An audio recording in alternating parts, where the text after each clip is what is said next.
से हमें ये देखना होगा कि लाइफ का डिजाइन किस तरह का है। ऐसा नहीं है कि यहाँ पे इस संसार में कोई भी चीज independent of everything else exist कर सकती। अगर आप हवा हटा दो तो कोई जीव नहीं रह सकता। पानी हटा दो तो जीव नहीं रह सकता। सही टेम्परेचर नहीं होगा तो जीव नहीं रह सकता। तो ह्यूमन बीइंग का डिजाइन एक्चुअली, जिसे हम बॉडी एंड माइंड कहते हैं, इट्स अ फैक्टर और it's a produce of nature, प्रकृति का प्रोड्यूस है। ये ऐसा ही है जैसे कि एक कंपनी एक गाड़ी बनाती है और आप उसे यूज करते हैं। आपने गाड़ी नहीं बनाई तो आपको क्या मानना पड़ेगा? वो कंपनी प्रोटोकॉल देगी तो वो मानना पड़ेगा। तो आप कहेंगे उस प्रोटोकॉल का कितना, क्वेश्चन क्या है कि वो जो प्रोटोकॉल कंपनी दे रही है, उस प्रोटोकॉल का क्या असर है? आप सर्विस ही नहीं कराएंगे तो क्रैश कर जाएगा।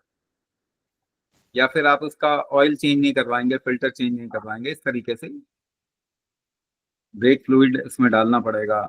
उसको इतनी दूर तक ही चला सकते हैं, उससे ज्यादा चलाने पे गर्म ज्यादा हो जाती है, तो फिर अगर गर्म हो रही है गाड़ी, आप ज्यादा चलाएंगे तो फिर वो आ, खराब हो जाएगी। तो बेसिकली हमें वो प्रोटोकॉल तो फॉलो ही करना पड़ेगा जो नेचर, अगर नेचर का प्रोड्यूस है बॉडी तो नेचर का प्रोटोकॉल फॉलो करना पड़ेगा। अच्छा, कमाल की बात यह है कि हमें, हम सबके अंदर वो प्रोटोकॉल का सेंसिटिविटी या उसको समझने का सेंस हर एक के अंदर दिया हुआ है। ऐसा भी नहीं है कि आपको कोई किताब लेके आनी पड़े जो कि प्रकृति ने लिखी, नेचर ने जो किताब लिखी है वो कहीं से ढूंढ के लाओ, वो तो कभी ढूंढ नहीं सकते। वो किताब कहाँ पे है? वो यहीं चल रही है और यहीं पे लिखी हुई है, और हमारे पास में वो आ, उसको सेंस करने का एक सिस्टम भी है।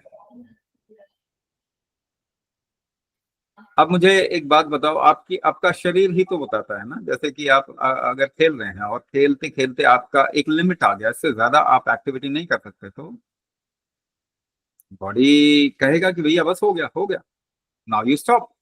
या अगर उससे ज्यादा जाएंगे तो आप बेहोश हो जाएंगे, यू विल फेंट आउट। फेंट आउट, फेंटिंग होता है, अगर दौड़ रहे हैं उससे ज्यादा कोशिश की तो फेंट हो जाएगा। यानी कि शरीर आपको एक लिमिट से ज्यादा अपने आप को बर्बाद नहीं करने देगा कभी। It's a living entity by itself. आप कितना खा सकते हैं भोजन, तो आपके सेंस में दिया हुआ है कि भाई इससे ज्यादा नहीं, इससे ज्यादा नहीं हो पाए। You can go overboard a little, थोड़ा ज्यादा आप ले जाएंगे तो उसके बाद में कहेगा नहीं नहीं, उल्टी जैसे होने शुरू हो जाएगी, या उस चीज से नफरत होनी शुरू हो जाएगी जो आप खाएंगे। है ना? अगर किसी को मीठा खाने का बहुत ही शौक है तो एक काम कीजिए, उसे बैठा के एक बाल्टी में रसगुल्ला भर दीजिए, उसके बाद खिलाना शुरू कीजिए। थोड़ी देर बाद वो कहेगा ना, तो बोला नहीं जी, और खाओ। उसके ऊपर अगर एक बंदूक तान देंगे तो और ज्यादा खाएगा, मगर क्या होगा, शरीर फेंक देगा, उल्टी कर देगा। तो इसका मतलब है कि बॉडी का अपना एक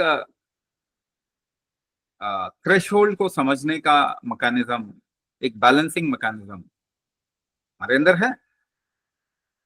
कब खाएंगे, कब पता चल रहा है? जब आपको भूख लग रही। क्या खाएंगे आपको कैसे पता चल रहा है? जो आपको खाने का मन हो रहा है। आपके शरीर के अंदर ऐसा होता है कि कभी चटपटा खाने का मन होता है, कभी मीठा खाने का मन होता है। अगर अगर हम नेचुरल रहने देते सब कुछ, तो जो शरीर कहता वही खाते, तो वही मेडिसिन हो जाता।